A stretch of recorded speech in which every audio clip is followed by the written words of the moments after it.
Data duplicate అనేది data ప్రాజెక్ట్లో ఒక పెద్ద ఇష్యూ, ఒక పెద్ద శాపం అని కూడా చెప్పొచ్చు. ఇగో వీటిలాంటి డూప్లికేట్స్ అనమాట.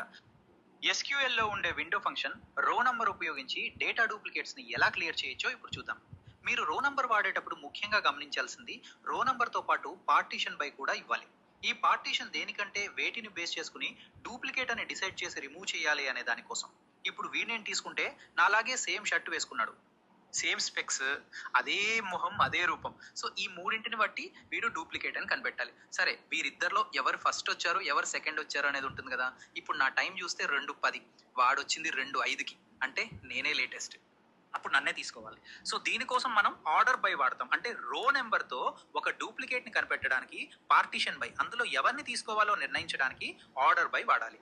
సో ఫైనల్ ఇది అవుట్పుట్ ఎలా ఇస్తుందంటే, నాకు ఒక రో నంబర్ కాలమ్ క్రియేట్ చేసి నాకు 1, వీడికి 2 అని ఇస్తుంది.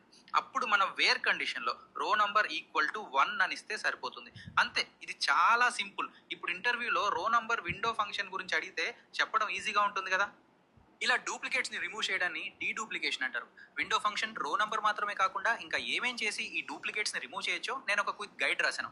ఆ గైడ్ మీకు కావాలనుకుంటే SQL అని కామెంట్ చేయండి, నేను మీకు షేర్ చేస్తాను.